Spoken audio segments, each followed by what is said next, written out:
Si je me tais, oh, j'apprendrai à écouter la voix du bon berger. Quand je l'entends, oh oui, je comprends qu'il a payé. Shalom bien-aimés. Le chrétien est-il concerné par les malédictions ancestrales? C'est la question que nous nous posons ce soir.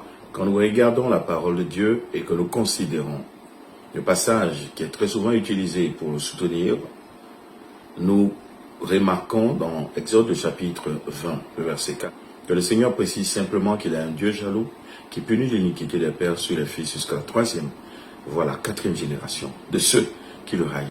La malédiction concerne-t-elle donc tous ceux qui sont sur la terre, ou elle concerne uniquement ceux qui n'aiment pas le Seigneur? Il dit de ceux qui me haïssent.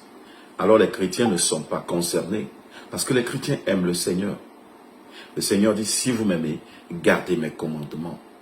Celui donc qui devient disciple de Jésus-Christ est quelqu'un qui garde les commandements du Seigneur, et qui garde les commandements du Seigneur, donc qui aime le Seigneur Jésus-Christ. Et voici pourquoi, depuis même avant qu'on arrive à la nouvelle alliance, le Seigneur va prendre le soin de mettre les points sur les i. Lorsque beaucoup de personnes ont commencé à dire, les pères ont mangé les raisins verts et les enfants en ont les dents agacées dans Ézéchiel, le chapitre 18, le Seigneur leur posera la question simple.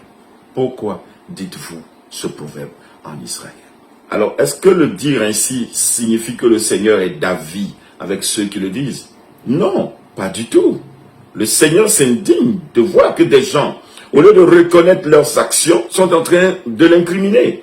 Ce serait donc lui qui a établi que parce que quelqu'un agit bien et que l'autre agit mal, alors il faut que ce que l'autre a fait de mal soit appliqué à celui qui agit bien. Et quand vous lisez bien le passage d'Ézéchiel 18, il prend le temps de bien exposer pour dire si un père agit bien et que son fils agit mal, le fils mourra. Si un père agit mal et que son fils agit bien, il ne fera pas mourir le fils à cause du père. Et il précise, l'âme qui pêche est celle qui mourra. Il continue à nous éclairer dans sa parole. Et quand nous arrivons dans la nouvelle alliance, la Bible est claire lorsqu'elle dit dans Romains le chapitre 8 verset 1, il n'y a donc maintenant plus aucune condamnation pour ceux qui sont en Christ Jésus au verset 2, car la loi de l'esprit de vie les a affranchis de la loi du péché et de la mort. Bien-aimé, si tu as donné ta vie à Jésus-Christ, la condamnation ne s'applique plus à toi. La Bible est claire, qu'elle soit une condamnation ancestrale, qu'elle soit une malédiction héréditaire, tu n'en es plus concerné. Simplement parce que tu appartiens désormais à une nouvelle souche, bien qu'étant biologiquement d'une famille. Cette nouvelle souche est prioritaire et prime sur la souche biologique. C'est la raison pour laquelle le Seigneur poursuit pour nous préciser clairement dans 2 Corinthiens 5, le verset 17, si quelqu'un est en Christ, et selon la version parole vivante, si quelqu'un entre en communion vivante avec Christ, il est une nouvelle créature. Celui qui donne sa vie à Jésus est une nouvelle création. Une nouvelle créature. Il n'y a rien d'ancien qui doit rester dans cette vie. C'est à toi et moi de posséder cette vérité biblique. Le Seigneur est clair dans sa parole. Et celle par laquelle nous terminons, c'est celle dans laquelle il déclare, tout est accompli. Il a tout accompli. Il n'a pas manqué de faire un certain élément de sa mission. Il a réalisé sa mission avec perfection. Et en Jean 19, le verset 30, il dit, tout est accompli.